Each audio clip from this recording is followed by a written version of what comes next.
Well, it seems everyone in the country is freaking out about the fired FBI director, but as I explained at the top of the show, I'm a little bit more concerned about the snooping, searching, and sketchy methods the FBI and other intelligence agencies use to spy on innocent Americans. I believe the Fourth Amendment and the right to be left alone are essential civil liberties, but some people inside and outside of government think our right to privacy is less important than our need for security. So how can we strike that balance between our rights and our safety? Former CIA officer and president of Diligence LLC, Mike Baker, joins me. Mike, welcome back. Thank you very much. And thank you also for avoiding hyperbole in describing all of this. Always. Yeah. I like to be very straightforward when it comes to our civil liberties and the Constitution. Judges handing out warrants like balloon animals at a birthday party. I'm drawing a picture with words, and I'm using my pretty mouth like my mom told me to.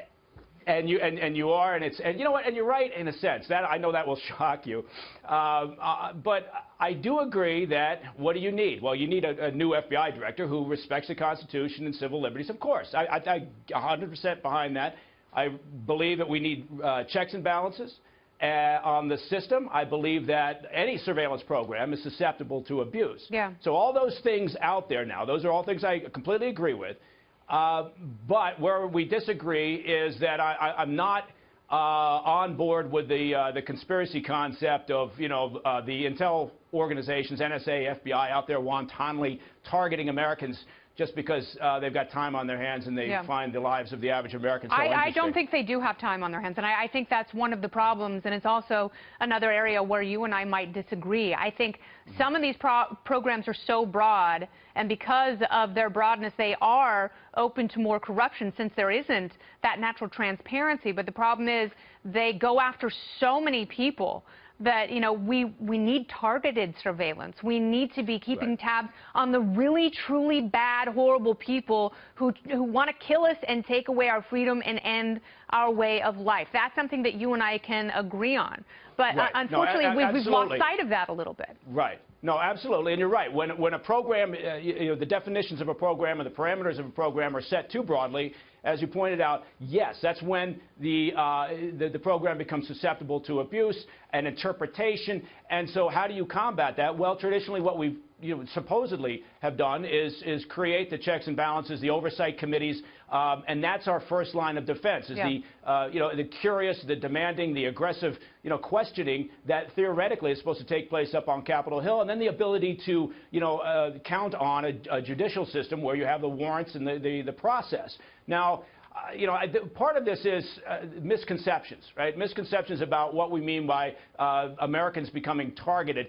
The point of the exercise in broad sense is if you've got a foreigner overseas who you're targeting because they're involved in terrorism, they're involved in cartel activity, they're involved in organized crime, human trafficking, those are all bad things, but again, the NSA and the FBI and the CIA, as you know, they don't have to prove that some of these people were committing crimes or that there is even probable cause.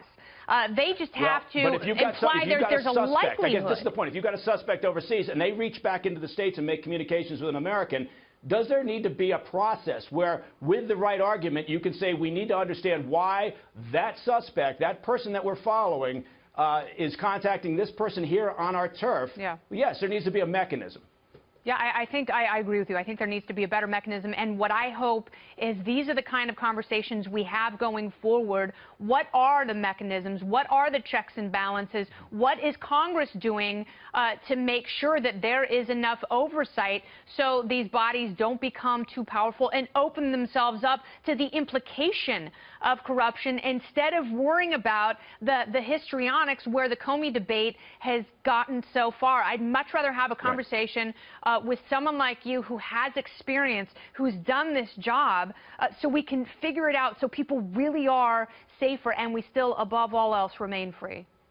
Right, and part of the problem is what you pointed out earlier on, you just mentioned it in passing, which is that, inherently these programs don't lend themselves to transparency, complete transparency, right? You're not going to disclose sources and methods and a variety of other issues, and there's a reason for that. There's a reason why you keep secrets when you talk about national security, counterterrorism, whatever it may be. But that also lends itself to suspicion, right? Yeah. On the side of all those people who think that any surveillance is bad. So yes, these conversations, I agree with that, absolutely important. An inquisitive, aggressive, inquiring group of people up on Capitol Hill doing their job, Yep. that's important. And again, just shining a light on this, making sure that the public is generally aware of what's going on. That's also important. All right. Look at the agreement that we have To freedom, to Mike Baker and his streak Yeah. of liberty.